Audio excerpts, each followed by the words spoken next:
யாக்கோபு 2ஆம் அதிகாரம் 1 தொடங்கி 13 வரை உள்ள வசன பகுதி. முதல்ல அந்த வசன பகுதிகளில் நாம் வாசிப்போம். என் சகோதரே, மகிமையுள்ள நம்முடைய கர்த்தராகிய இயேசு கிறிஸ்துவின் மேலுள்ள விசுவாசத்தை பட்சபாதத்தோடு பற்றி கொள்ளாதிருப்பீர்களாக.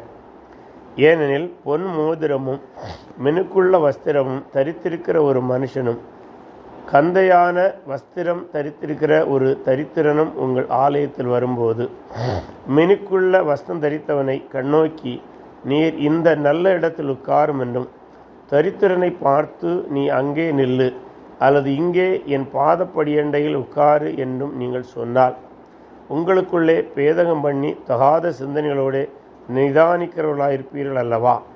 என் பிரியமான சகோதரரே, கேளுங்கள். தேவன் இவ்வுலகத்தின் தரித்திரரை விசுவாசத்தில் ஐஸ்வர்யவான்களாகவும் தம்மிடத்தில் அன்புகளுக்கு தாம் வாக்குத்தத்தம் பண்ண ராஜ்யத்தை சுதந்திரித்துக் கொள்வர்களாகவும் தெரிந்து கொள்ளவில்லையா? நீங்களோ தரித்திரரை கனவீனம் பண்ணுகிறீர்கள். ஐஸ்வர்யவான்கள் அல்லவா உங்களை ஒடுக்குகிறார்கள்? அவர்கள் அல்லவோ உங்களை நியாயாசனங்களுக்கு முன்பாக இழுக்கிறார்கள். உங்களுக்கு தரிக்கப்பட்ட நல்ல நாமத்தை அவர்கள் அல்லவோ தூஷிக்கிறார்கள். உங்களிடத்தில் நீ அன்பாயிருக்கிற போல பிறனிடத்திலும் அன்பு கூறுவாயாக என்று வேத வாக்கியம் சொல்கிற ராஜரீக பிரமாணத்தை நீங்கள் நிறைவேற்றினால் நன்மை செய்வீர்கள்.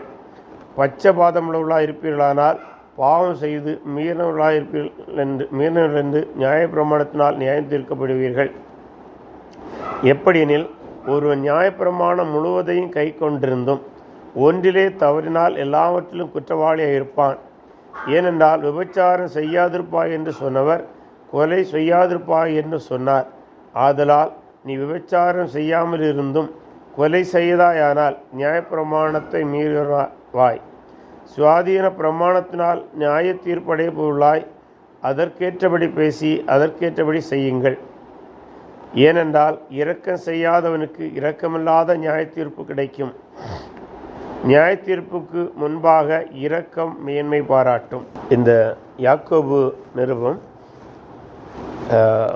ஒரு கிறிஸ்தவன் எவனமாக வாழ வேண்டும் என்பதை குறித்து, அதாவது விசுவாசத்தினால் ரட்சிக்கப்பட்டோம் அல்லது கிருபையினால் ரட்சிக்கப்பட்டோம் என்பது பைபிளுடைய போதனை. ஆனால் புதிய ஏற்பாட்டிலே கிருபையினாலே ரட்சிக்கப்பட்ட ஒரு மனிதன் தன்னுடைய வாழ்வில் எவ்வளமான நற்கிரியைகளை காண்பிக்க வேண்டும் என்கிறதை வலியுறுத்துகிற ஒரு நிருபமாக இது இருக்கிறது. நாம் ஏற்கனவே பார்த்த வண்ணமாக அநேக வாழ்வியல் நெறிகளை இவர் கூறுகிறார். இந்த அதிகாரத்திலும் 2ஆம் அதிகாரத்திலே முதல்ல நம்ம படித்த இந்த 13 வசனங்களிலே பட்சபாதமல்லாத கிறிஸ்தவ வாழ்வு என்பதைத்தான் அவர் இங்கே போதிக்க விரும்புகின்றார். குறிப்பாக கிறிஸ்தவ பொறுப்புகளில் இருக்கிறவர்கள், எந்த கிறிஸ்தவனுமே பட்சபாதம் காட்டக்கூடாது. அதிலும் கிறிஸ்தவ பொறுப்புகளில் இருக்கிறவர்கள் பட்சபாதம் காட்டாமல் இருக்க வேண்டும் என்பதை சொல்லி இந்த அதிகாரம் ஆரம்பிக்கிறது. அதனால்தான் அவர் சொல்கிறார், 2ஆம் அதிகாரம் 1ஆம் வசனம், என் சகோதரரே. என் சகோதரர் என்று சொல்லும்போது இந்த யாக்கோபு யூதர், இயேசுவின் சகோதரன் நமக்கு தெரியும். ஆனால் முதல் நூற்றாண்டிலே யூதர்கள் அனைவருமே தங்களை சகோதரர்களாகத்தான் கருதுவாங்க. ஆனால் இந்த இடத்துல அந்த கோணத்தில் அவர் எழுதுவதை விட இயேசு கிறிஸ்துவை விசுவாசிக்கிறவர்களை சகோதரராக பாவித்தெழுகிறார். அது சற்று முக்கியமானது. தங்களோடு ஆபிரகாமுடைய வம்சத்தில் வந்தவர்கள் மட்டும்தான் சகோதரர்கள் இல்லாமல் கிறிஸ்துக்குள் சகோதரர்கள் என்று எழுதுகிறார் என்றுதான் இதை கருத முடியும். ஏனென்றால் தொடர்ந்து நாம் படிக்கும்போது, மகிமை உள்ள நம்முடைய கர்த்தராகிய இயேசு கிறிஸ்து மேலுள்ள விசுவாசத்தை பட்சபாதத்தோடு பற்றி கொள்ளாதிருப்பீர்களாய். அப்படி என்றால் பட்சபாதம் என்றால் டிஸ்கிரிமினேஷன் அல்லது இருவேறு நிலை, மனதிலே இருவேறு நிலைகளை கொண்டு மனிதர்களை அணுகிறது என்று நம்ம சொல்ல முடியும். அப்படி நாம் கிறிஸ்தவத்தை பற்றி கொள்ளக்கூடாது அல்லது கிறிஸ்துவை பற்றி கொள்ளக்கூடாது அல்லது கிறிஸ்துவை பற்றி கொண்ட ஒருவன் பட்சபாதம் உள்ளவனாக நடந்து கொள்ளக்கூடாது என்பதை சொல்லிவிட்டு நேரடியாக சொல்றார். இதில் யாக்கோபு புத்தகத்தினுடைய ஒரு சிறப்பு அம்சமே அதிகம் புரிவதற்கு கடினமான ஒரு பகுதி என்று எதுவும் சொல்ல முடியாது. எல்லாமே நேரடியான அப்ளிகேஷனாக தான் அவர் சொல்லிட்டு போகிறார். ஆகவே பட்சபாதம் இல்லாமல் இருக்க வேண்டும் என்று சொல்லிவிட்டு அவர் 2ஆம் வசனத்தில் அதுக்கு ஒரு எக்ஸாம்பிளை கொண்டு வரார். நேரடியான ஒரு எக்ஸாம்பிள். உதாரணமாக, ஏனெனில் பொன் மோதிரமும் மினுக்குள்ள வஸ்திரமும் தரித்திருக்கிற ஒரு மனுஷனும் கந்தையான வஸ்திரம் தரித்திருக்கிற ஒரு தரித்திரனும் உங்கள் ஆலயத்தில் வரும்போது என்று வருகிறது. முதலாவது இந்த இடத்தில் வருகிற வார்த்தை ஆலயம் என்று சொல்வது நாம் இன்றைக்கு ஆலயம் என்று சொல்லுகிற அந்த அமைப்பல்ல. ஆனால் இதை இன்றைக்கு இருக்கிற ஆலயத்தோடு ஒப்பிடுவதும் தவறல்ல. இன்றைக்கு ஆலயம் என்று சொல்லுகிறோம் அல்லது சபை என்று சொல்லுகிறோம். எதாக இருந்தாலும் ஒரு கிறிஸ்தவ கூடுகை எதுக்கும் இதை ஒப்பிட முடியும். ஆனால் இங்கே ஆலயம் என்று சொல்வதை யூத ஜெபாலயம் என்று கருதப்படுகிறதான சினகாக். ஏன்னா இது எருசலேம் ஆலயத்தோடு ஒப்பிட முடியாது. ஏன்னா பல்வேறு இடங்களில் இருக்கிற மக்களை மனதில் கொண்டுதான் அவர் எழுதுகிறார். அதுதான் உங்கள் அல்லது ஆங்காங்கே இருக்கிற ஜெபாலயங்கள். எருசலேம் ஆலயத்தை குறித்திருந்தார் என்றால் நமது எருசலேம் ஆலயம் என்று சொல்லியிருக்க முடியும், அல்லது நமது ஆலயம் என்கிற ஒற்றை வார்த்தையில் அவர் சொல்லியிருக்க முடியும். அப்படி சொல்லாமல் இருக்கிறபடினாலே இது ஜெப ஆலயங்களை குறிக்கிறது, சினகாகை குறிக்கிறது. இந்த சினகாகில் பலர் வரும்போது பொன் மோதிரமும் மினுக்குள்ள வஸ்திரமும் தரித்திருக்கிற ஒரு மனுஷனும். இந்த இடத்துல நம்ம கவனிக்க வேண்டும், பாதி கிறிஸ்தவர்கள் பொன் நகைகளை ஆண்களும் அணிந்திருக்கிறார்கள். ஆண்களும் அணிந்திருக்கிறார்கள் என்றால் மிக எளிதாக புரிந்து கொள்ளலாம், பெண்களும் அணிந்திருப்பார்கள். அதில் எந்த மாற்று கருத்தும் கிடையாது. அதை நம்ம இரண்டால் இன்றைக்கு அதை ஒரு பெரிய ஒரு போதனையாக மாற்றுகிறார்கள். ஆனால் இதை பார்க்கும்போது ஆதி கிறிஸ்தவத்திலே அப்படி ஒரு போதனை இருந்ததாக இல்லை. எந்த போதனை? நகையை கலட்டுவதுதான் கிறிஸ்தவ வாழ்வு என்கிற ஒரு போதனை இருந்ததாக இல்லை என்பதுக்கு இது ஒரு ஆதாரமாக இருக்கிறது. அப்போ என்ன செய்யணும்னா, ஆலயத்தில் ஒருவன் 2 பேர் வருகின்றார்கள். ஒருவர் பொன் மோதிரம் மினுக்குள்ள வஸ்திரம் என்றால் அவர் ஐஸ்வர்யவான் என்பதை காட்டுகிறது. அதே நேரத்தில் கந்தையான வஸ்திரம் தரித்த அல்லது அழுக்கான வஸ்திரம் என்கிற பொருளை குறிக்கிறது, அல்லது ஏழ்மை நிலையில் இருந்த வஸ்திரம், அப்படி கூட சொல்ல முடியாது. அதாவது அழுக்கான வஸ்திரம் என்று இதை எடுக்கக்கூடாது என்று சொல்கிறாங்க. ஆனால் அதில் பயன்படுத்தியிருக்கப்பட்டிருக்கிற வார்த்தை ரிப்பயரா என்கிற கிரேக்க வார்த்தை டர்ட்டி அல்லது கந்தலான என்கிற பொருளையும் கொடுக்கக்கூடியது என்று சொல்கிறார்கள். கந்தலாக இருக்கிறபடினாலே அழுக்காக இருக்க வேண்டும் என்று அல்ல, அதையும் புரிந்து கொள்ள வேண்டும். அதாவது பொதுவாக ஆடை, நடை, உடை, பாவனைகள், ஆடை ஒருவனுடைய அந்தஸ்தை பொதுவாக காட்டிவிடும், அது இயல்புதான். ஆனால் அப்படி ஒருவேளை உங்களுடைய ஜெபாலயங்களில் வருவார்களானால் நீங்கள் அவர்களை எப்படி நடத்தக்கூடாதாம்? 3ஆம் வசனத்திலே, மெனுக்குள்ள வஸ்திரம் தரித்தவனை கண்ணோக்கி நீர் இந்த நல்ல இடத்தில் உட்காரும் என்றும். ஏன்னா ஜெபாலயத்தில் சில இடங்களில் திண்ணை போல அமைத்திருப்பார்கள், சிலர் அமர்வதற்காக. இன்னும் சொல்ல போனால் மோசேயின் ஆசனம் என்று சொல்லுவாங்க. மோசே ஆசனம் என்றால் ஜெபாலயங்களிலே நியாயப்பிரமாணத்தை வாசிப்பதற்கான முக்கியமான இடம். அதில் பொதுவாக விசேஷ தொழிலை கொண்டு அந்த வசன பகுதியை வாசிக்கவே சொல்வார்கள். அப்படிப்பட்ட ஒரு அந்தஸ்தை நீ கொடுக்க வேண்டுமென்றால் எதன் அடிப்படையில் கொடுக்கக்கூடாதாம்? அவனுடைய செல்வ செழிப்பு அடிப்படையில் கொடுக்கக்கூடாது என்பதைத்தான் அங்கே சொல்கிறார். கொடுக்கக்கூடாது. அதே நேரம் தரித்திரனை பார்த்து நீ அங்கே நில்லு அல்லது இங்கே என் பாதப்படியண்டையில் உட்கார் என்று நீங்கள் சொன்னால் என்று சொல்லக்கூடாது. சொன்னால் என்ன செய்வீர்களாம்? உங்களுக்குள்ளே பேதகம் பண்ணி தகாத சிந்தனைகளோடு நிதானிக்கிறவர்களாயிருப்பீர்கள் அல்லவா என்று கேட்குறார். அப்படின்னா நீங்கள் அடிப்படையில் உங்களுடைய சிந்தனையிலே தவறு இருக்கிறது. நீங்கள் கிறிஸ்தவர்கள், ஆனால் உங்களுடைய செயல்பாடு எதை காட்டுகிறது என்றால் உங்களுடைய சிந்தனையிலே தவறு இருக்கிறதை காட்டுகிறது என்று சொல்றார். அது ஆகவே ஒரு கிறிஸ்தவ சமூகத்தில், சபையில் எது இருக்கக்கூடாதாம்? ஏற்றத்தாழ்வை நாம் பாராட்டக்கூடாது.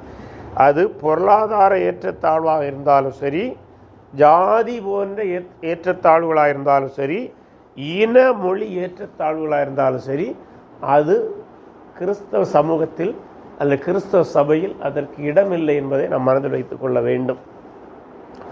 அதனால்தான் அது அவனமாக செய்வதை தவறு என்பதற்கு தொடர்ந்து 4 விதமான ஆர்கியூமெண்ட்ஸ் அவர் வைக்கிறார். அதில் 4 விதமான வாதங்கள், இப்படி செய்வது தவறு என்பதை காட்டுவதற்கு தொடர்ந்து 4 விதமான வாதங்களை வைக்கிறார். ஒன்று தொடர்ந்து படிக்கும்போது 5ஆம் வசனம், என் பிரியமான சகோதரரே, மீண்டும் அப்படி அழைத்து விட்டு கேளுங்கள், தேவன் இவ்வுலகத்தில் தரித்திரரை விசுவாசத்தில் ஐஸ்வர்யவான்களாகவும் தம்மிடத்தில் அன்பு உள்ளவர்களுக்கு தாம் வாக்குத்தத்தம் பண்ண ராஜ்யத்தை சுதந்திரிகளாகவும் தெரிந்து கொள்ளவில்லையா? ஏனென்றால் நீங்கள் ஐஸ்வர்யவானை முன்னிலைப்படுத்துகிறீர்கள், ஆனால் தேவன் யாரை முன்னிலைப்படுத்துகிறாராம்? யார் மெய்யாகவே விசுவாசத்தில் ஐஸ்வர்யவான்களாக இருக்கிறார்கள். அதுதான் முக்கியம். ஒருவேளை நம்முடைய பார்வையிலே அல்லது அன்றைக்கு இருந்த கிறிஸ்தவர்கள் பார்வையிலே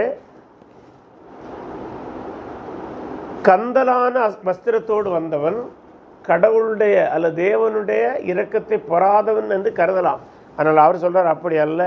உங்களுடைய பார்வையில் அவன் அப்படி இருந்தாலும் அவன் தேவனுடைய பார்வையிலே ஐஸ்வர்யவானாக இருக்க வாய்ப்பு இருக்கிறது அல்லது இருக்கின்றான். ஏன்னா ஏன் ஐஸ்வர்யவான்? விசுவாசத்தில் ஐஸ்வர்யவான்.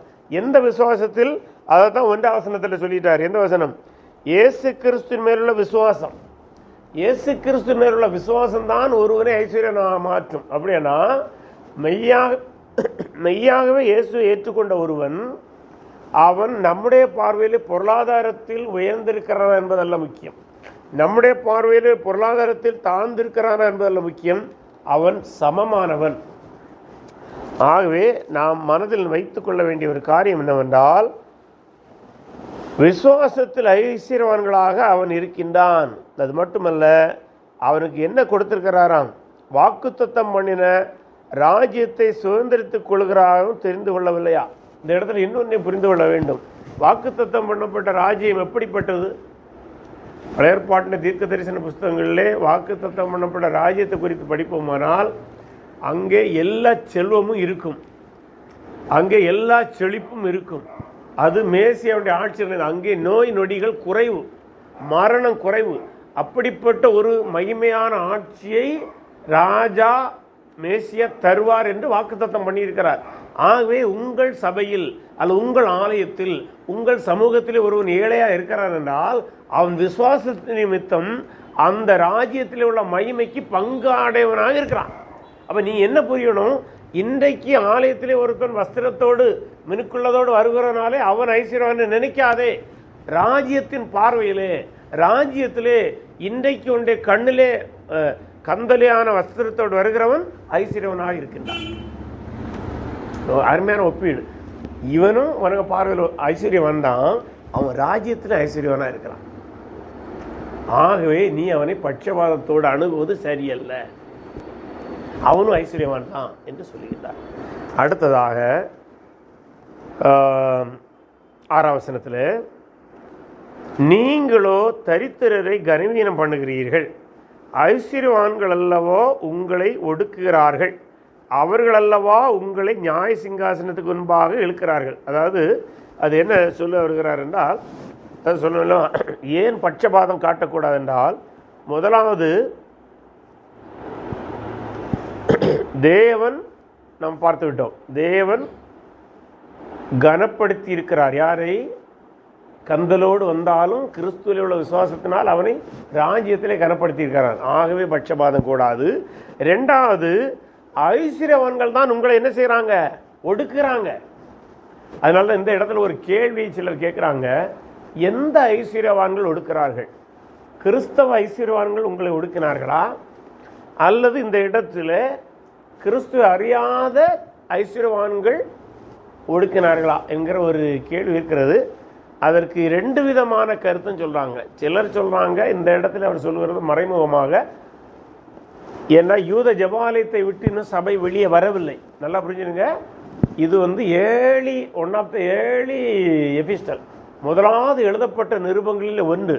சபையானது யூத சமூகத்தை விட்டு முழுமையாக பிரியவில்லை, ஜெபாலயத்தில் தான் கூடி வந்த காலம். அப்ப ஜெபாலயத்தில் கூடி வந்த காலத்திலே கிறிஸ்துவை அறியாத அல்லது கிறிஸ்துவை ஏற்றுக்கொள்ளாத ஐஸ்வர்யவான்களும் எங்க இருந்தாங்க? ஜெபாலயத்தில் இருந்தாங்க. அவங்க என்ன செய்தாங்கன்னா, கிறிஸ்துவை குறித்து பேசுவதை ஜெபாலயத்தில் ஒடுக்குனாங்க. நீங்க அதை இப்படி பேசியிருப்பாங்க, நீங்க வந்தா மோசேயுடைய ஞாபகத்தை மட்டும் பேசுங்க, இங்க வந்து இயேசு குறித்து பேசியிருக்க கூடாதுன்னு சொல்லியிருப்பாங்க. அதனால தான் சொல்றாரு, உங்களை ஒடுக்கிறவர்களே அது இந்த ஐஸ்வர்யவான்கள். ஆனால் அப்படி இருந்தும் கிறிஸ்து அறிந்த நீங்கள் கூட அந்த ஐஸ்வர்யவானுக்கு முன்னுரிமை கொடுத்தால் என்ன, அது எப்படி என்று ஒரு கேள்வி. ஆகவே அநேக அறிஞர்கள் சொல்வது இதுதான் அதிக சாத்தியம் என்று. ஆனால் வேறு சிலருடைய பார்வை என்னவென்றால், ஐஸ்வர்யவான்களே கிறிஸ்தவர்களாக இருந்தவர்கள் கூட கந்தையாக ஏழ்மையாக இருந்த சக கிறிஸ்தவர்களையே அடிமையாக வைத்து ஒடுக்க முயற்சித்தார்கள். நல்லா புரிஞ்சுக்கணும், யூத சமுதாயத்தில் அடிமைப்படுத்தப்படக்கூடாது, குறிப்பாக சகோதரனை அடிமையாக வைக்கக்கூடாது. ஆனால் ஆங்காங்கே அது கொஞ்சம் கொஞ்சம் இருந்தது என்பதை மறக்க முடியாது. அதனால்தான் அவர் சொல்றாரு, நீங்க ஒன்றை புரிந்து கொள்ள வேண்டும், ஐஸ்வர்யவான்கள் தான், அவன் ரட்சிக்கப்பட்ட ஐஸ்வர்யவனாக இருந்தாலும் சரி அல்ல ரட்சிக்கப்படாத ஐஸ்வர்யவனாக இருந்தாலும் சரி, அவன் பல நேரங்களிலே சக மனிதனை ஒடுக்கி இருக்கின்றான். அப்படி இருக்கும்போது நீங்கள் அவர்களை இப்படி உயர்ந்த இடத்துல வைத்து பார்ப்பது சரியா? அதே நேரத்தில் கந்தையாக வந்த ஒரு உண்மையான விசுவாசி உதாசீனம் பண்ணுவது சரியா? அது சரியல்ல என்று சொல்கிறார். சொல்லிவிட்டு அடுத்த காரியத்துக்காக செல்கிறார். 7ஆம் வசனத்தில், உங்களுக்கு தரிக்கப்பட்ட நல்ல நாமத்தை அவர்கள் அல்லவோ தூஷிக்கிறார்கள். யாரு? இதுவும் யாரு? இந்த ஐஸ்வர்யவான்கள். இந்த எந்த ஐஸ்வர்யவான்கள்? ஜெபாலயத்தில் இருந்த இயேசு கிறிஸ்துவை அறியாத அல்லது ஏற்றுக்கொள்ளாத யூத ஐஸ்வர்யவான்கள். அவங்க என்ன செய்தாங்களான்னா, இயேசு கிறிஸ்துவை விசுவாசித்து ஞானஸ்நானம் பெற்றுக்கொண்டு, அதான் உங்களுக்கு தரிக்கப்பட்ட நல்ல நாமம். ஒரே ஜெபாலயம், கற்பனைக்குள்ளிருங்க, நம்ம ஏற்கனவே பார்த்துருக்கிறோம். எப்படி எபிரேயர் புஸ்தகத்தை யூத சமுதாயத்தில் வைத்து படிக்க வேண்டுமோ அதே போல தான் இந்த நிருபத்தையும் படிக்கணும். அப்போ தான் அது சரியாக புரிய முடியும். இப்போது என்ன நடக்கிறது? ஒரே ஜெபாலயத்தில் யூதர்களும் கூடி வராங்க, அதே ஜெபாலயத்தில் இயேசு கிறிஸ்து நாமத்தை தரித்த பேப்டைஸ்டு பிலீவர்ஸ். இந்த இடத்துல நாமம் தரிக்கப்பட்டது என்பதை ட்ரூலி பேப்டைஸ்டு கிறிஸ்டியன் பிலீவர்ஸ்ன்னு சொன்னாங்க. ஆகவே உண்மையாகவே இயேசு கிறிஸ்துவை ஏற்றுக்கொண்டு இயேசு கிறிஸ்துவின் நாமத்திலே ஞானஸ்நானம் பெற்ற, இயேசு கிறிஸ்து நாமம் என்றால் பிதா குமாரன் பரிசுத்தாவியில் நாமத்திலே ஞானஸ்நானம் பெற்று ஜெபாலயத்தில் வருகிற கிறிஸ்தவர்களை யார் ஒடுக்கிறான்? அங்கே இருக்கிற ஐஸ்வர்யவான். எந்த ஐஸ்வர்யவான்? குறிப்பாக ரட்சிக்கப்படாத ஐஸ்வர்யவான் ஒடுக்கிறாங்க. அப்படி இருந்து நீங்கள் பட்சபாதம் பாராட்டலாமா என்று கேட்கின்றார். அடுத்ததாக தொடர்ந்து படிக்கும்போது 8ஆம் வசனத்தில் இந்த பட்சபாதத்தை ஏன் காட்டக்கூடாது என்று சொல்கிறார். இங்கே வந்து டைரக்டாக வரார். இதுவரை ஒரு ஆர்கியூமெண்ட் இதில் வந்து விட்டு இங்கே ஏன் அந்த பட்சபாதத்தை காட்டக்கூடாதுன்னு ஒரு ஆன்சர் கொடுக்குற மாதிரி வராரு. ஏனென்றால், உன்னிடத்தில் நீ அன்பு கூறுவது போல பிறனிடத்தில் அன்பு கூறுவாயாக என்று வேத வாக்கியம் சொல்கிற ராஜரீக பிரமாணத்தை நீங்கள் நிறைவேற்றினால் நன்மை செய்வீர்கள். ஆண்டவராக இயேசு கிறிஸ்து மத்தேயு 22:39 இதை சொல்லியிருக்கிறார். உன்னிடத்தில் அன்பு கூறு போல நீ பிறனிடத்தில் அன்பு கூறுவாய். இது எங்கே இருக்கிறது? இது லேவியராகமத்தில் இருக்கிறதுன்னு நினைக்கின்றேன். லேவியராகமத்தில் தான் இந்த கட்டளை வருகிறது. லேவியராகமத்தில் சொல்லப்பட்ட கட்டளை தான், உன்னிடத்தில் அன்பு கூறு போல நீ உன்னிடத்தில் இருக்கிற அந்நியரிடத்தில் அன்பு கூறுவாயா என்கிற ஒரு வசனம் இருக்கிறது. அதைத்தான் இயேசு கிறிஸ்து பின்னால் அதை விளக்கி சொல்கிறார். ஆகவே இந்த அன்பு கூறுதலை குறித்து சொல்லும்போது, நீங்கள் அன்பு கூறும்போது எப்படி உங்களிடம் பட்சபாதம் வரும் என்று நேரடியாகவே அவர் கேட்கிறார். அதனால்தான் அதை சிலர் எவ்வளமாக ஒப்பிடுவாங்கன்னா, நல்ல சமாரியனில் பாருங்கள், அந்த ஒரு மனிதன் எவ்வளமாக உதவினானோ பட்சபாதம் இல்லாமல் அவன், அந்த ஆண்டவராக இயேசு கிறிஸ்து கூட அந்த இதை சொல்லிட்டு என்ன சொல்லுவார்? உன்னிடத்தில் அன்பு உள்ள பிறனுக்கு அன்பு கூறுவாயா என்று சொன்ன உடனே ஒருத்தன் கேட்பான், எனக்கு பிறன் யார்? எனக்கு பிறன் யாருன்னு கேட்டதுக்கு தான் அந்த ஓமையை சொல்லுவார். ஆகவே மறைமுகமாக அது என்ன சொல்கிறால், தேவையில் இருக்கிற ஒருவனும் அல்லது கந்தலாக இருக்கிற ஒவ்வொருவனும் அந்நியன்தான். என்பது இயேசுடைய பார்வையிலே அந்த உவமையிலே சொன்னது.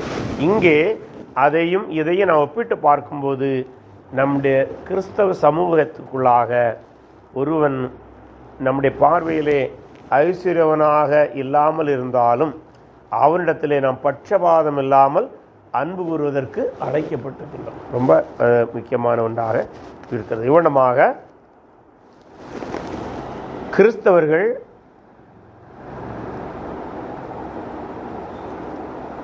தங்களுடைய சமூகத்திலே அல்லது தங்களுடைய சபையிலே பட்சபாதம் இல்லாதவர்களாக நடந்து கொள்ள வேண்டும்.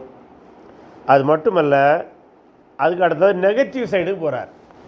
அப்போ அது பட்சபாதம் இல்லாத இருக்க வேண்டும் என்று சொல்லிவிட்டு ஒரு ப்ராக்டிக்கலான ஒரு பிரச்சனை காட்டினார். சபையில் பொன் வஸ்திரத்தோடு வருகிறவன், பொன் மோதிரத்தோடு வருகிறவன், அடுத்தது கந்தலான துணியோடு வருகிற ஒரு நடைமுறை வாழ்வை சொல்லிவிட்டு அடுத்ததாக சில ஆர்குமெண்ட் வச்சார்ல,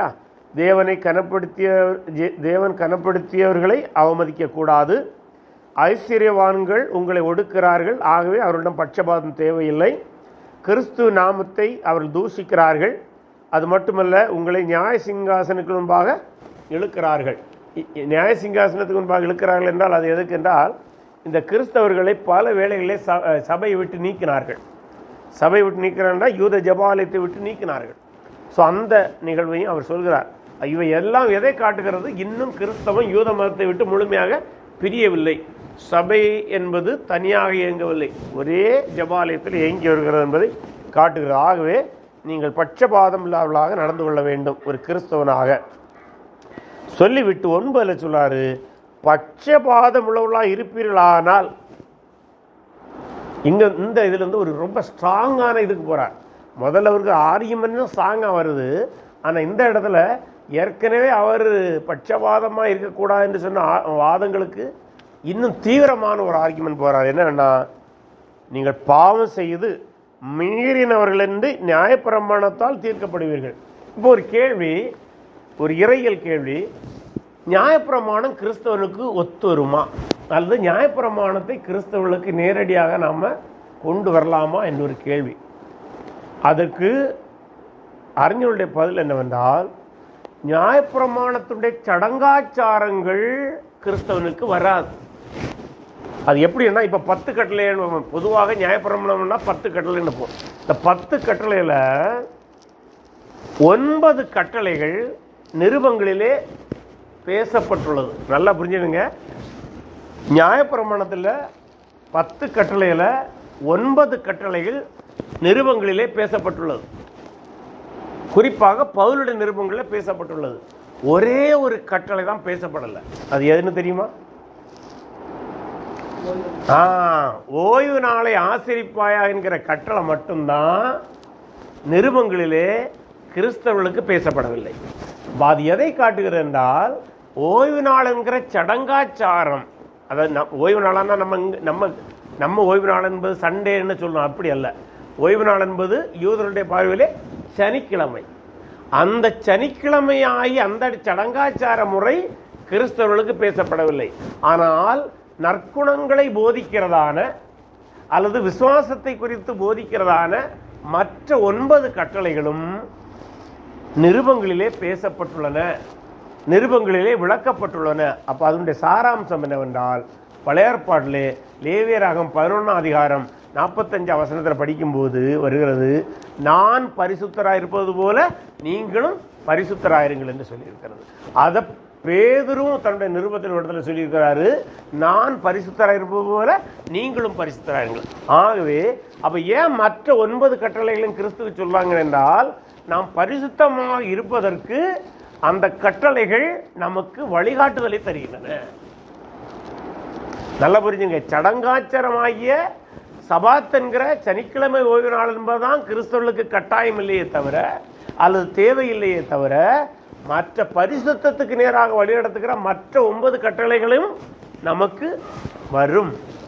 இந்த சென்ஸ் அதனுடைய சாராம்சங்கள், பரிசுத்தம், அது சாராம்சம் என்று சொல்றதை விட அதனுடைய பர்பஸ், அது உயரிய நோக்கமாகிய பரிசுத்த வாழ்வை நமக்கு வழிகாட்டும். அதனால தான் சொல்றாரு, ஆனால் நீங்கள் பட்சபாதத்தோடு இருப்பீங்கன்னா நீங்கள் மறைமுகமாக நியாயப்பிரமாணத்தை மீறுகிறீங்க, அல்லது நியாயப்பிரமாணத்தின் சொல்கிறதான பரிசுத்த வாழ்வை மீறுகிறீங்க, நியாயப்பிரமாணம் கற்றுக் கொடுக்குற நற்குண வாழ்வை, அறநறி வாழ்வை நீங்கள் மீறுகிறீங்க. மீண்டும் பார்க்கணும், இங்கே நியாயப்பிரமாணத்தை ஏன் அவர் நேரடியாக சொல்லார்னா, இது இன்னும் ஜெபாலயத்தில் நடக்கிறது. அங்கே பல யூதர்கள் இருக்கிறாங்க, அவங்களுக்கு இது ரொம்ப முக்கியமானது. அவங்க அதை வைத்தே சொல்கிறாரு. அதை எப்படி சொல்லலாம்? அதை வைத்தே சொல்கிறாரு, நீங்கள் தேவனுக்கு விரோதமாக செயல்படுறீங்கன்னு சொல்கிறார். அதெல்லாம் அவர் சொல்கிறாரு. அடுத்து அதுக்காக அதுலேருந்தே எக்ஸாம்பிளையும் சொல்கிறார். எப்படினில் ஒருவன் நியாயப்பிரமாணம் முழுவதையும் கை கொண்டிருந்தும், நல்லா புரிஞ்சுங்க, நியாயப்பிரமாணம் முழுவதையும் கை கொண்டிருந்தும் ஒன்றிலே தவறினால் எல்லாவற்றிலும் குற்றவாளியார். ஆனால் ஏனென்றால் விபச்சாரம் செய்யாதிருப்பாய் என்று சொன்னவர் கொலை செய்யாதிருப்பாய் என்று சொன்னார். ஆதலால் நீ விபச்சாரம் செய்யாமல் இருந்தும் கொலை செய்தாயானால் நியாயப்பிரமாணத்தை மீறினாய். இது யூதருடைய விளக்கம். அந்த விளக்கத்தை நேரடியாக அவர்கிட்ட சொல்றார். ஆகவே நீ ஒரு கட்டளை மீறினா எல்லா கட்டளையும் மீறினதுக்கு சமம். அப்படி இருக்க நீ பட்சபாதம் உள்ளவனா இருந்தால் சகோதரனை அன்பு கூற வேண்டும் என்கிறத நீ மீறுகிற, அது சரியல்ல என்று சொல்லுகிறார். சொல்லிவிட்டு அப்போ நியாயப்பிரமாணத்தின்படியே தப்பு, ஆனால் நாம் இப்போது நியாயப்பிரமாணத்தின்படி வாழ்வதற்கு அழைக்கப்படாமல் இருந்தாலும் அதன் அடுத்து ஒரு அருமையான வார்த்தை பேசுகிறார். அடுத்த வசனம் பாருங்க. சுவாதீன பிரமாணத்தினால் நியாய தீர்ப்படைய பொருளாய். அதான் ரொம்ப முக்கியமான ஆர்கியுமெண்ட். உங்களுக்கு வரப்போகிற நியாய தீர்ப்பு நியாயப்பிரமாணத்தின்படி அல்ல. உங்களுக்கு வரப்போகிற நியாய தீர்ப்பு எதனால? உங்களுடைய சுவாதீன பிரமாணம். அப்போ ஒரு கேள்வி, அப்போ சுவாதீன பிரமாணம்னா மனம் போல வாழலாமா? அதன்படி தான் நியாய தீர்ப்பு? அப்படி இல்லை. உங்களுடைய சுவாதீன பிரமாணம் எப்போ வந்தது? நீங்கள் இயேசு ஏற்றுக்கொண்ட போது வந்தது. ஆக அந்த இயேசு ஏற்றுக்கொண்ட போது வந்த சுவாதீன பிரமாணத்தின்படி சுவாதீன பிரமாணத்தினால் நியாய தீர்ப்படைய பொருளாய் அதற்கேற்றபடி பேசி அதற்கேற்றபடி செய்யுங்க. அப்போ இன்னொரு அருமையான ஆர்கியுமெண்ட், நீ இனிமேல் நியாயப்பிரமாணத்தின்படி தான் பேசணும்னு கிடையாது. ஏன்னா அது கிறிஸ்தவர்களுக்கு நேரடியாக கட்டளை இல்லைன்னு எடுத்துக்கொண்டால் கூட உனக்கு எது நிற்குது? இப்போ சுவாதீன பிரமாணம் நிற்குது. கிறிஸ்துவிலே உனக்கு கிடைத்த அந்த சுவாதீனம், ஃப்ரீடம் ஆஃப் லிபர்ட்டி, அது உனக்கு நிற்குது. அந்த ஃப்ரீடத்தின் அடிப்படை கூட நீ என்ன செய்யணும்? நீ பட்சபாதம் இல்லாமல் நடக்க என்பதை வலியுறுத்து. அப்போ டூ கைண்ட்ஸ் ஆஃப் ஆர்கியுமெண்ட். நியாயப்பிரமாணத்தின்படி நீ வாழ்ந்தால் கூட, ஏன்னா மீண்டும் பார்க்க வேண்டியது அனைத்து யூத கிறிஸ்தவர்கள், அதன் அடிப்படையிலையும் நீ எப்படி தான் வாழணும்? பட்சபாதம் வாழணும். சுவாதீன பிரமாணத்தின்படியும் நீ பட்சபாதம் இல்லாமல் தான் வாழணும். இன்னும் டைரக்டா சொல்றார். சொல்லிவிட்டு அடுத்து கன்க்ளூஷன் பார்த்துக்கு வரார். இந்த பட்சபாதத்தை குறித்து சொல்லும்போது என்ன சொல்றாருன்னா, ஏனென்றால் இரக்கம் செய்யாதவனுக்கு இரக்கமில்லாத நியாய தீர்ப்பு கிடைக்கும். இப்போ ஒரு கேள்வி, இதை ஒரு இறையியல் கேள்வி எழுப்பும். அப்போ நம்ம இரக்கம் செய்தால் நமக்கு இரக்கம் கிடைக்குமா?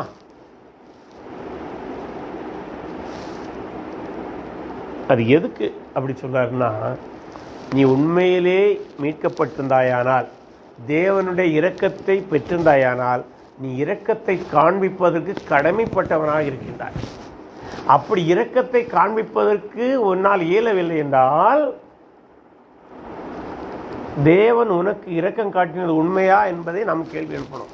அது எங்கன்னா இயேசு கிறிஸ்துவோட ஓமை சொல்வார். எந்த ஓமை என்றால், இந்த மன்னிப்பை குறித்து பேசுகிற ஒரு ஓமையில் அந்த இடத்துல எவனுக்கு அதிகம் மன்னிக்கப்பட்டதோ அந்த கருத்தை பேசுகிறார்ல. அப்போ என்ன சொல்றாரு? நீ எவைகளை மன்னியாதிருப்பாயோ அவைகள் உனக்கு மன்னியாதிருக்கும். ஆல்மோஸ்ட் அதே ஆர்கியுமெண்ட். அதுக்கு என்னன்னா, நீ மன்னிக்கப்பட்டது உண்மை உண்டானால் நீ மன்னிக்க வேண்டும். நீ இரக்கம் பெற்றது உண்மை என்றால் நீ இரக்கம் காண்பிக்க வேண்டும். நம்ம எங்கே இரக்கம் பெற்றோம்? கல்வாரி சிலுவையிலே இயேசு கிறிஸ்துவிடம் நாம் இரக்கம் பெற்றோம். இப்போ ஒரு கேள்வி கேட்கணும், நாம் ஐஸ்வர்யவான்களாய் இருந்தபடியினால் இரக்கம் பெற்றோமா, அல்லது நாம் பாவிகளாய் இருக்கும்போது இரக்கம் பெற்றோம்? பாவிகளாக இருக்கும். அப்படியானால் நீ எப்படி சக மனிதனை பட்சபாதத்தோடு அணுகலாம்? நீயே சிலுவைக்கு முன்பாக கந்தலானவன் தானே. நம்முடைய நற்கிரிகளெல்லாம் அழுக்கான கந்தைகளாக இருக்கிறன்னு ஏசாயா சொல்லலையா? அப்போ கிறிஸ்துவுக்கு முன்பாக நாம் நிற்கும் போது நாம் அனைவருமே கந்தலானவர்களாகத்தான் இருக்கின்றோம். அப்படி இருக்கும்போது நீ எப்படி உன்னுடைய ஜெபாலயத்தில் வருகிற ஒரு சக மனிதனை நீ பட்சபாதம் காட்ட முடியும்? அடுத்த சொல்லாரு, நியாய தீர்ப்புக்கு முன்பாக இரக்கம் மேன்மை பாராட்டு. இப்போ ஒரு இந்த வார்த்தை தான் அநேக கன்ஃபியூஷனுக்கு காரணம். ஏன்னா இது ஒரு பழமொழி போல தான் அவர் சொல்கிறாரு, ஆனால் ரொம்ப ஆழமான ஒரு வார்த்தை. இதுலேயும் இறையியல் பிரச்சனை வருவதற்கு காரணம் வருவதற்கு வாய்ப்பு இருக்குது. அப்போ அதை எப்படி தடுக்கலாம் என்றால், இப்போ ஒரு கேள்வி, இந்த ஒரு வாக்கியத்தை 2 கேள்வியாக கேட்கணும். அப்போ அந்த பிரச்சனை தெரியும். 2 கேள்வின்னா இப்படி கேட்கணும், நியாய தீர்ப்பு பெரிதா, இரக்கம் பெரிதா? மீண்டும் சொல்றேன், நியாய தீர்ப்பு பெரிதா அல்லது நியாய தீர்ப்பு கடினமானதா, இரக்கம் பாராட்டுதல் கடினமானதா? அல்லது வேறு விதத்தில் கேட்டால், நியாய தீர்ப்பு என்பது நேர்மறையானதா, இரக்கம் பாராட்டுவது நேர்மறையானதா? சரி, புரியல நினைக்கிறேன். எது நல்லது? நியாய தீர்ப்பு நல்லதா, இரக்கம் பாராட்டுவது நல்லதா? இரக்கம் செய்வது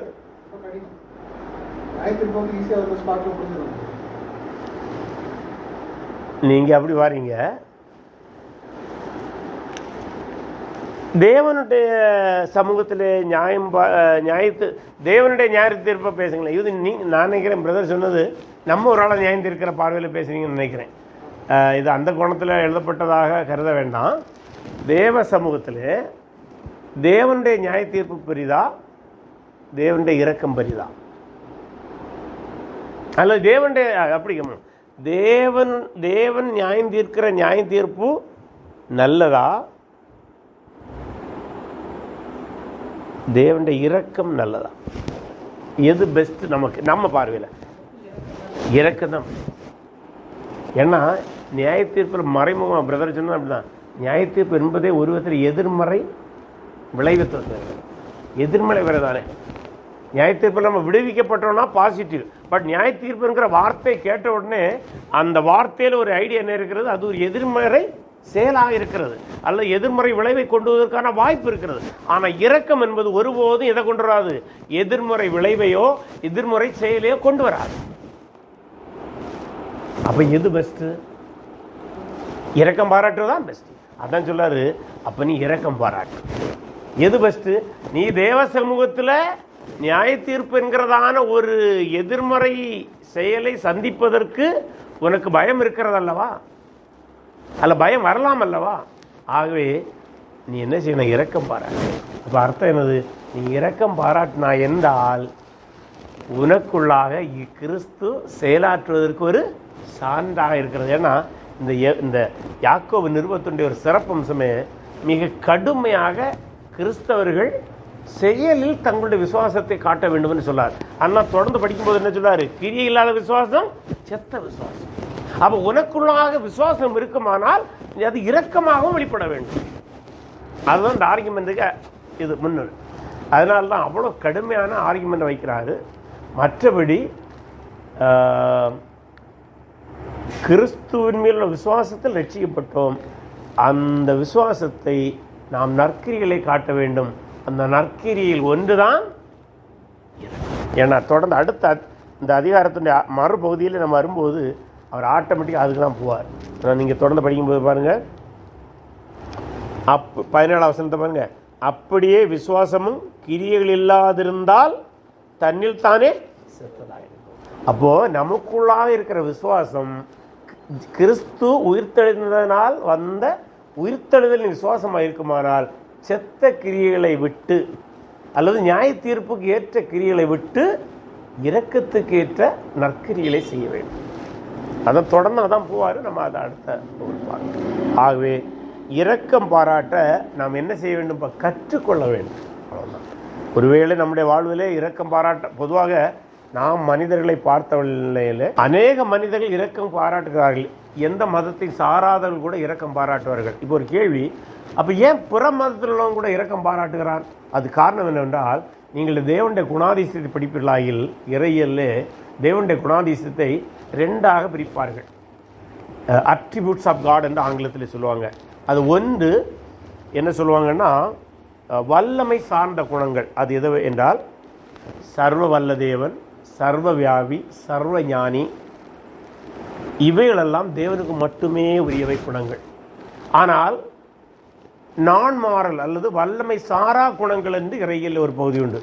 அது என்னவென்றால், தேவனுக்குள்ள சில குணங்களை அவர் மனிதனிலும் வைத்திருக்கின்றார். அவைகள் என்னவென்றால், அன்பு, உண்மை, இரக்கம், நீதி போன்றவைகள். அது தேவனும் அன்பு உள்ளவர், இரக்கம் உள்ளவர், நீதி உள்ளவர், கிருபை உள்ளவர், உண்மை உள்ளவர். மனிதனிடம் அதை எதிர்பார்க்கிறார்.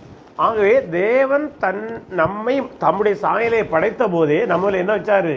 அன்பை வைத்தார், இரக்கத்தை வைத்தார், நீதியை வைத்தார், உண்மையை வைத்தார். ஆகவே இயேசுவை ஏற்றுக்கொள்ளாத மனிதனிடமும் அது என்ன இருக்கும்? இரக்கம் இருக்கும், நீதி இருக்கும், உண்மை இருக்கும், எல்லாம் இருக்கலாம். அப்படி இருக்கும்போது கிறிஸ்தவனாகி உன்னிடம் இரக்கமில்லை என்றால், அதான் யாக்கோபு ஆர்கியுமென்ட். ஆகவே நீங்கள் இயல்பாகவே இரக்க குணத்தோடு மனிதன் வாழ வேண்டும். ஆனால் நீ கிறிஸ்தவனாக இருந்து கொண்டு இரக்கத்தை காட்ட வேண்டியது ஒரு பெரிய கடமையாக இருக்கிறது. அப்படி இரக்கம் இருக்கும்போது சபையிலே பட்சபாதம் இருக்காது. அது பொருளாதார பட்சபாதமாக இருக்கலாம், இன மொழி சார்ந்த பட்சபாதமாக இருக்கலாம், எதுவுமே இருக்காது. ஒரு சபையை நம்ம இப்போ கற்பனை பண்ணி பார்ப்போமா? எந்தவித பட்சபாதம் இல்லாமல் ஒரு சபை நடக்குமானா அது பூமியிலே ஒரு பரலோகமாக மாறிவிடாதா? ஆண்டவராக இயேசு என்ன சொன்னார்? உம்முடைய சித்தம் பரலோகத்திலே செய்வது போல ஒவ்வொரு சபையுமே பரலோகம். ஆனால் இருக்குதா? சரி, அதுக்காக நம்ம ஜெபிப்போம், நம்ம முயற்சிப்போம். அவ்வளோ. சரி, இப்போது உங்களுடைய கருத்துக்களோ கேள்விகளோ இருந்தாங்க.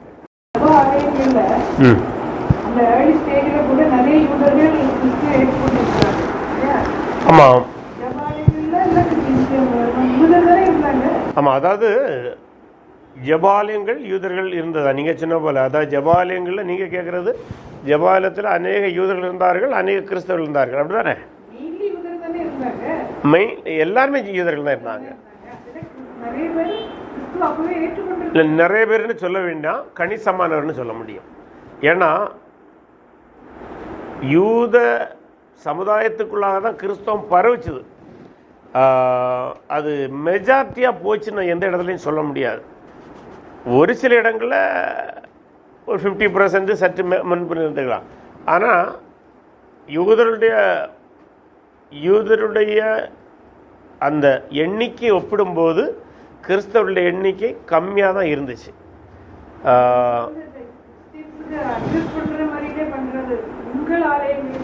இது அதான் நீங்கள் அது ஒரு ஜபாலயத்தை மட்டும் கணக்கு பண்ணி பேசல, எல்லா ஜபாலயங்களையும் கணக்கில் எடுத்து பேசுகிறதுனால அப்படி தெரிகிறது. நீங்கள் சொல்லியது ஒரு ஜபாலயம் என்றால் அப்படி இல்லை, ஒரு ஜபாலயத்தை விட்டு பேசலை, எல்லா ஜபாலயங்களையும் இந்த பிரச்சனை இருந்தது. ஏன்னா இந்த சபை இன்னும் பிரியலை, ஃபார்மலி யூத மதத்திலிருந்து பிரியலை. கிபி 70 தான் கிறிஸ்தவமும் யூதமும் அஃபிஷியலி செப்பரேட் ரிலீஜனாக மாறிச்சு. ரொம்ப முக்கியமானது, நல்லா புரிஞ்சுடுங்க. கிபி 70 தான் யூத மதமும் கிறிஸ்தவமும் அஃபிஷியலி 2 ரிலீஜனாக மாற ஆரம்பித்தது. நல்ல கவனமாக, இது ரொம்ப முக்கியமானது. அதுவரை மேடம் சொன்ன மாதிரி அது ஒரே சபையாகத்தான் கருதப்பட்டது.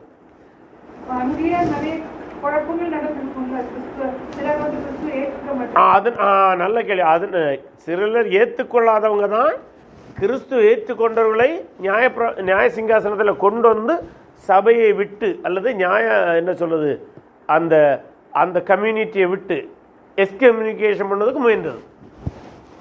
இவர்கள் மாற்று சிந்தனையுடையவர்கள், இவர்கள் யூத மதத்தை விட்டு விலகி சென்றார்கள் என்று எக்ஸ்கம்யூனிகேஷன் அல்லது சபை விலக்க முயற்சி நடந்தது. அதுதான் அவர் சொல்றாரு. அவங்க தானே இந்த முயற்சி எடுக்கிறாங்க. யாரு? ஒரே ஜபாலயத்துக்குள்ள நீங்கள் கிறிஸ்தவ நம்பிக்கையை கொண்டுக்கிறீங்க. அதுக்கு என்ன வார்த்தை சொன்னாரு? உங்களுக்கு தரிக்கப்பட்ட நல்ல நாமம், இயேசு கிறிஸ்துவின் நாமத்து நிமித்தம் நீங்கள் ஐஸ்வர்யவான்களால் நியாய சிங்காசனம் தான் கொண்டு வரப்படுகிறீங்க. எதுக்கு கொண்டு வந்தாங்க? அதை எக்ஸ்கம்யூனிகேஷன் பண்ணுவதற்காக கொண்டு வந்தாங்க. நீங்கள் சொன்ன கரெக்ட். அந்த போராட்டம் இருந்தது உண்மைதான், அதை மறக்க முடியல. ஆனால் அதெல்லாம் இங்கொன்றும் அங்கொன்றுமாய் நடந்தது அப்படி சொல்லலாம். அல்லது பரவலாக எந்தெந்த இடத்துல இயேசு கிறிஸ்து ஏற்றுக்கொண்டவர்களுக்கு விரோதமாக வைராக்கியமாக சில ஐஸ்வர்யவான்கள் இருந்தார்களோ அங்கே நடந்தது. ஆனால் அதெல்லாம் அபிஷியலாக நடக்கவில்லை. அபிஷியலாக நடக்கணும்னா அபிஷியலாக 2 மதமாக மாறவில்லை. அபிஷியலாக 70 தான் மாறிச்சு. அது காரணம் என்னன்னா, அதுக்கு ஒரு முக்கியமான ஒரு காரணம் உண்டு. ரோம பேரரசு எருசலேமை முற்றுகையிட்டிருக்கிறது வெஸ்பாசியனுடைய தலைமையில். பின்பு வெஸ்பாசியன் ரோமுக்கு பேரரசராக செல்வார். அவருக்கு மகனாகிய டைட்டஸ் விட்டு செல்வார். அப்போ டைட்டஸ் தான் அப்புறம் அந்த படையை சூழ்ந்திருப்பார், அந்த எருசலேமை சூழ்ந்திருப்பார். ஒரு கட்டத்தில் என்ன நடந்தது என்றால், இந்த கிறிஸ்தவர்கள் அனைவருமே எருசலேமை விட்டு வெளியில் போயிட்டாங்க. எதுக்கு முன்னால்? இந்த முற்றுகையுடைய தீவிரம் வருவதற்கு முன்பாகவே இவங்க வெளியில் போயிட்டாங்க. அதனால என்ன நடந்தது என்றால், ஒரு கிறிஸ்தவர் கூட அந்த யுத்தத்தில் சாகலை. ஆகவே யூதர்கள் என்ன கருதிட்டாங்கன்னா, இந்த யூத பேரரசும் மன்னிக்கும் ரோம பேரரசும் இந்த கிறிஸ்தவ யூதர்களும் திட்டமிட்டு நம்மை பழிவாங்கிவிட்டு, இந்த கிறிஸ்தவர்கள் ரோம பேரரசு உளவாளிகளாக செயல்பட்டு தங்களை காத்து கொண்டாங்க, தப்பி போயிட்டாங்க, எங்களை மாட்டி விட்டுட்டாங்கன்னு சொல்லி அதிலிருந்தான் கிறிஸ்தவமும் யூதமும் எதிரெதிர் மதங்களாக மாறினது. அதுவரை மாற்று கருத்துக்களை அவங்க விவாதித்தாங்க. இப்போ சிந்திக்கவே முடியாதபடி பிரிந்தது. சரி, இப்போ ஒரு கேள்வி, அப்போ கிறிஸ்தவர்கள் எப்படி தப்பி போனாங்க? கிறிஸ்தவர்கள் எப்படி தப்பி போனாங்கன்னா, இயேசு கிறிஸ்து ஒரு இடத்துல சொல்லியிருந்தார், நீங்கள் மற்ற 24 அல்லது 25 வசனம் நினைக்கின்றேன், எனக்கு அந்த ரெஃபரன்ஸ் சரியா இல்லை. நீங்கள் எருசலேம் படைகளால் சூழப்பட்டிருக்கும் போது தப்பி விட வேண்டும்ங்கிற ஒரு வார்த்தை வரும். அது அந்த கருத்தை குறிக்கும். அவங்க அதை புரிந்தோம், அவங்க தப்பி போனது. ஆனால் யூதர்கள் அதை எப்படி புரிஞ்சுட்டாங்க? இவங்க சதி செய்யுது, உளவு சொல்லி தப்பி போயிட்டாங்க. அப்படி நடக்கல. அவங்க அந்த வசனத்தை நம்பி தப்பி போனாங்க. அதுவரை நீங்கள் சொல்கிற மாதிரி அந்த டக்கா போர்னு சொல்கிறல்ல, அந்த ஏட்டிக்கு போட்டியான நிகழ்வு அங்கே நடந்து கொண்டு தான் இருந்தது. சில ஜபாலயங்களை ஸ்மூத்தாக போனதும் உண்டு. அந்த ஒருவேளை நீங்கள் சொல்கிறது ஸ்மூத்தாக போன ஜபாலயங்களில் மெஜாரிட்டி கிறிஸ்டியன்ஸ் இருக்க வாய்ப்பு இருந்திருக்காது. அது நம்ம அப்போஸ்தலர் நடவடிக்கை படிக்கும்போதே சில ஜபாலயத்தில் அநேகர் இயேசு ஏற்றுக்கொண்டதாக பதிவே இருக்கிறது. அப்படிப்பட்ட ஜபாலயங்களில் ஒருவேளை மெஜாரிட்டி கிறிஸ்டியன்ஸாக இருந்திருக்கலாம். இது ஒரு சின்னதாக நடக்கிறதோட ஒரு வீட்டு செட்டிங்ல இருக்கிறது ஒரு மொத்தமாக இருக்கும்னு ரீசன் என்னன்னா, ஒரு சின்னதாக ஒரு ஸ்ட்ரைக் தானே வேதபாரகம் தானே மெயினாக பார்க்கலாம். இல்லை, அப்படி இல்லை. அது அதாவது நீங்கள் சொல்கிற வேதபாரகர் பரிசேயர் அந்த இது பெரும்பாலும் ஜூதயாவில் இருந்ததில்லை. அது இருந்து ஜபாலயங்கள் ரோம பேரரசு எங்கும் பரவி இருந்தது.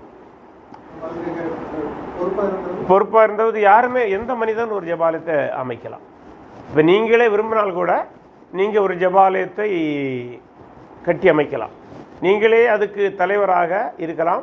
உங்களுக்கு வேண்டுமென்றால் உங்களுக்கு உதவியாக மூப்பர்களை நியமிக்கலாம். அதுக்கு உரிமை இருந்தது. ஆனால் நீங்கள் சொன்னவனமாக பரிசேயர்கள் இப்போ இந்த வேதபாரெல்லாம் வருவாங்கன்னா வருவாங்க. எப்போ வருவாங்கன்னா, இவங்க கெஸ்ட்டாக கூப்பிட்டா வருவாங்க. அதே போல் இன்னொன்று, நீங்கள் வீடுன்னு சொன்னீங்க, சில இடத்துல ஜபாலயங்கள் வீடுகள்லையும் கூடி வந்தது. அதை நம்ம மறக்க முடியாது. உதாரணமாக இப்போ ரோம பேரரசில் சிதறி இருந்த யூதர்கள் ஒரு 10 பேரே இருக்கிறாங்க. இவங்க ஒரு இடத்துல 10 பேர் இருக்கிறாங்க. இதே போல் ஒரு சின்ன ஹாலில் கூடி வர முடியும்னா அதை ஜபாலயமாக பயன்படுத்தி கொண்டார்கள். அதெல்லாம் உண்மைதான். ஆனால் இந்த இப்போ இந்த நிருபத்தில் அவர் ஆலயம் அல்ல ஜபாலயம் என்று சொல்வது யூதர்கள் கூடி வந்த ஜபாலயமாகவும் கருதலாம், சிறகாகவும் இருக்கலாம், அல்லது யூதர்கள் கூடி வந்த வீடுகளாகவும் இருக்கலாம். மறக்க முடியும். ஏன்னா வியாபாரத்து நிமித்தம் அவங்க ஒரு இடத்துல 10 பேர் இருந்தாங்கன்னா அந்த இடத்துல ஒரு அவங்களுக்கு ஜெபாலயம் வைப்பதற்கான நிதியுதவி இல்லைன்னா கட்டாயமாக அவங்க ஏதோ ஒரு வீட்டில் தான். ஏன்னா ஏழி சர்ச்சு வீடுகளையும் கூடி வந்தது, அதை நம்ம மறக்க முடியாது.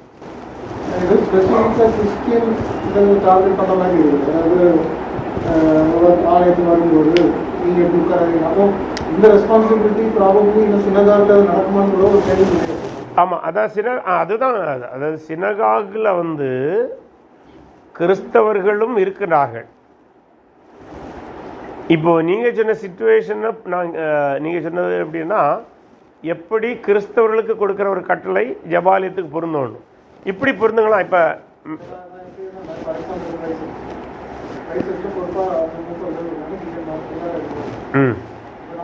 சின்ன குரூப் நான் போற இந்த 10-20 பேரும் வந்து நீங்க அங்கே இருந்து அங்கே இருந்து யாரும் நான் சொல்ல முடியும். Very good. அதான் நீங்க ரைட் தான், நல்ல பாயிண்ட் தான். ஜெபாலயங்களில் பல ஜெபாலயங்கள் கிறிஸ்துவனுடைய கையிலே வந்து விட்டது. உதாரணத்துக்கு அப்போஸ் நடவடிக்கையில் ஒன்று பார்ப்போமா? அப்போஸ்தலர் 17ஆம் அதிகாரம் நினைக்கின்றேன். அப்போஸ்தலர் 17:1 படிங்க. அவர்கள் அம்பிப்போலி நானே படிக்கணும்.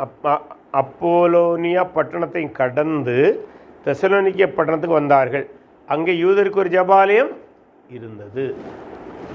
அப்படியே தொடர்ந்து படிக்கும்போது, பவுல் தன் வழக்கத்தின்படியே அவர்களிடத்தில் போய் 3 ஓய்வு நாள்கள் வேத வாக்கியங்களை நியாயங்களை எடுத்து அவர்களுடனே சம்பாஷித்து, கிறிஸ்து பாடுபடவும் மரித்தோரிலிருந்து எழுந்திருக்கும் வேண்டியதென்றும் நான் உங்களுக்கு அறிவிக்கிற இந்த இயேசுவே கிறிஸ்து என்று காண்பித்து திருஷ்டாந்தப்படுத்தினான். இது ஜெபாலயத்தில் நடக்கிறது. அவர்களில் சிலரும் பக்தியுள்ள கிரேக்கரில் திரளான ஜனங்களும் கனம் பொருந்திய ஸ்திரீகளில் அநேகரும் பவுலையும் சீலாவையும் சேர்ந்து கொண்டாங்க. அப்போ என்னாச்சு? இந்த ஜெபாலயத்தில் கணிசமானவர்கள் யாராயிட்டாங்க? கிறிஸ்துவ ஆகிட்டாங்க. தொடர்ந்து படிங்க. விசுவாசியாத யூதர்கள். அப்போ அங்கே விசுவாசிய யூதர்கள் வைராக்கியம் கொண்டு வீணராகிய சில பொல்லாதவர்களை சேர்ந்து கொண்டு கூட்டம் கூடி பட்டணத்தில் அமளி உண்டாக்கி யாசோனுடைய வீட்டை வளைந்து கொண்டு அவர்களை பட்டணத்தாருக்கு முன்பாக இழுத்து கொண்டு வர வகை தேடினார்கள். இந்த யாசோன் யாரு? ஜெபாலய தலைவன் என்று கருதப்படுகிறது. தொடர்ந்து படிங்க. அவர்களை காணாமல் யாசோனையும் சில சகோதரரையும் பட்டணத்து அதே இடத்தில் இழுத்து கொண்டு வந்து உலகத்தை கலக்கிறவர்கள் இங்கே வந்திருக்கிறார்கள். இவர்களை யாசோன் ஏற்றுக்கொண்டான். இவர்கள் எல்லோரும் இயேசு என்னும் வேறொருவனை ராஜா என்று சொல்லி ராயனுடைய கட்டளைக்கு விரோதமாக செய்கிறாள் என்று கூக்கரிலிட்டு இவர்களை கேட்டுக்கொண்டிருந்த ஜனங்களையும் பட்டணங்களையும் கலங்க பண்ணார்கள். பின்பு யாசோனிடத்தில் மற்ற இடத்திலும் ஜாமீன் வாங்கி கொண்டு அவர்களை விட்டுவிட்டார்கள். இந்த சிச்சுவேஷனை நம்ம படிக்கும்போது மெஜாரிட்டி அப்போ யார்கிட்ட வந்துட்டு யாசோன் தான் ஜெபாலய தலைவன். அப்போ இப்படி ஒரு சில ஜெபாலயங்கள் யாருக்கு கட்டுப்பாட்டில் வந்திருக்கலாம்? கிறிஸ்தவருடைய தலைவர். அந்த இடத்துல நீங்க சொன்னது இப்ப இந்த ஆர்கியுமெண்ட் ஒரு இப்படிப்பட்ட இடங்களுக்கு தான் பொருந்தும் செய்யும். அது கரெக்ட். இது பட்சபாதமா பார்க்கறப்ப எங்க தான் சாத்தியம்? கிறிஸ்தவருடைய கட்டுப்பாட்டில் இருந்த ஜெபாலயங்கள்லாம் தான் சாத்தியம். மற்றதுல நீங்க சொன்ன மாதிரி சாத்தியம் இல்லை.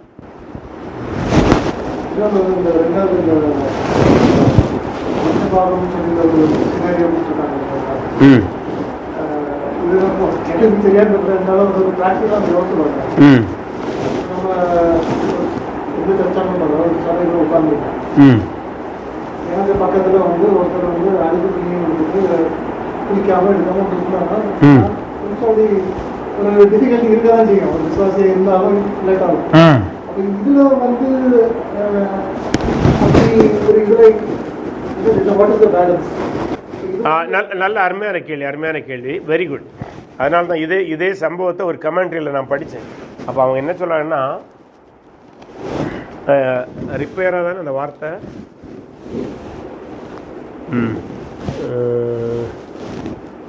ஆமாம், ரிப்பேராங்கிற வார்த்தை இதில் தான் ரிப்பேருங்கிற ஆங்கில வார்த்தை வந்து கருதினேன். எனக்கு ஞாபகம் சரியில்லை, அதை மறுபடியும் செக் பண்ணணும். என்னால் ஞாபகத்துன்னு சொல்லுவேன். ரிப்பேரா என்கிற வார்த்தையிலன்னா ரிப்பேருங்கிறதான ஆங்கில வார்த்தை வந்தது. அப்படியானால் அந்த ஒரு கமெண்ட்ரியில் கொடுத்துருந்து பேசுகிறேன். It does not mean very dirty. Dirty என்று மொழிபெயர்க்கலாம், அழுக்கு என்று மொழிபெயர்க்கலாம். ஆனால் இட் டசன்ட் மீன் அது அப்படி இல்லை. கந்தலான, ஆங்காங்கே கிழிந்திருந்த, ஆங்காங்கே கிழிந்திருந்த வஸ்திரம், அது அழுக்காகத்தான் இருக்க வேண்டும் என்று கட்டாயம் இல்லை. முதல்ல அந்த கான்டெக்ஸ்டில் சரியாக புரிஞ்சிடும். இரண்டாவது, நீங்கள் கேட்ட ப்ராக்டிக்கல் வரும். இப்போ ப்ராக்டிக்கலாக வரும்போது, ஒருவேளை நம்ம சபையில் ஒரு அழுக்கு நாற்றம் பிடித்த ஒருவர் இருந்தால் நமக்கு வாமிட்டிங் வரும். உங்களுக்கு வருதோ என்னதோ எனக்கு வரும், நான் என்ன செய்வேன்? இங்கே பட்சவாதத்தினால அல்ல அந்த மேட்ரு வாரது, நம்முடைய ஹைஜீனிக் ப்ராப்ளம், நம்முடைய ஹெல்த் இஷ்யூ இருக்குது. ஸோ அதை அப்படித்தான் புரிய வேண்டும். ஸோ ஆகவே அங்கே அந்த கோணத்தில் அவர் பேசலை.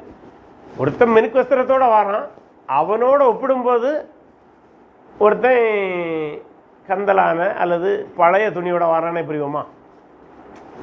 ஸோ அப்படித்தான் புரியும். நீங்கள் சொன்னது சாத்தியம்தான். ஒரு அழுக்கு நாற்றம் பிடித்த சபை கமிட்டியில எதை வச்சு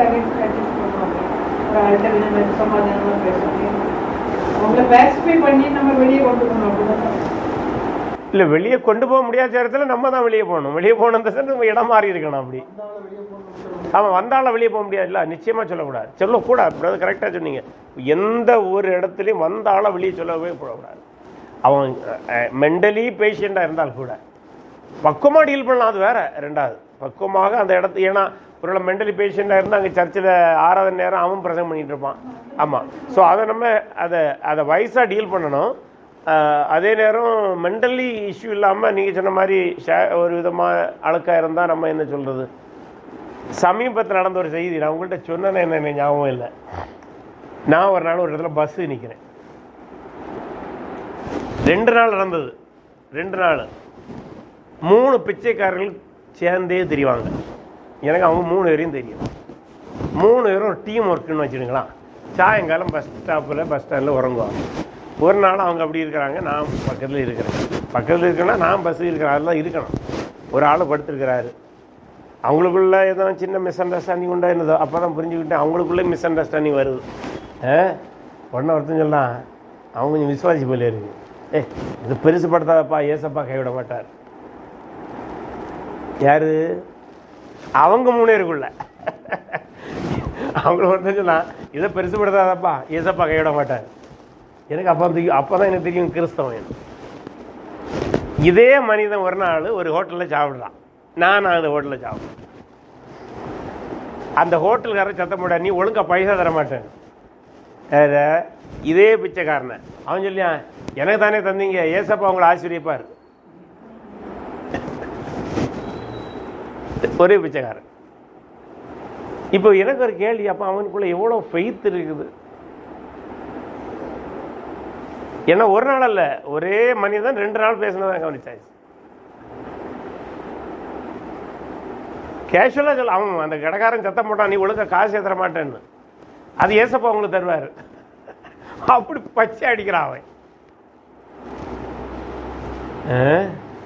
அப்போ இதே நம்ம புரிய வேண்டும். இதெல்லாம் எக்ஸ்ட்ரா. அப்போ நம்ம அழுக்கும் வஸ்திரமாக இருக்கிற இடத்துல நம்ம ஒன்றில் மேடம் சொன்ன மாதிரி நம்ம பத்திரமா பேசி அவங்கள டீல் பண்ணலாம். ஆனால் வெளியில் விரட்டாமல் இருப்பது தான் நல்லது. பட் நம்ம ஞானமாக நடந்து கொள்ள வேண்டும். அதான் என்ன தெரியுமா, அதான் நம்ம ஒதுங்கி இருப்பதா பைபிளும் தப்புன்னு சொல்லலை. நமக்கு ஒத்துவரையில் அந்த ஸ்மெல் ஒத்துவரில் ஒதுங்கி இருப்பது தப்பு இல்லை. ஒன்லி திங், நம்ம கேட்ட மாதிரி வெளியில் அனுப்பாத, அவனை அங்கே போயிரு இங்கே போயிருன்னு சொல்லாமல். அதே நேரம் mental patient we have to deal, அது செப்பரேட் கேஸ்.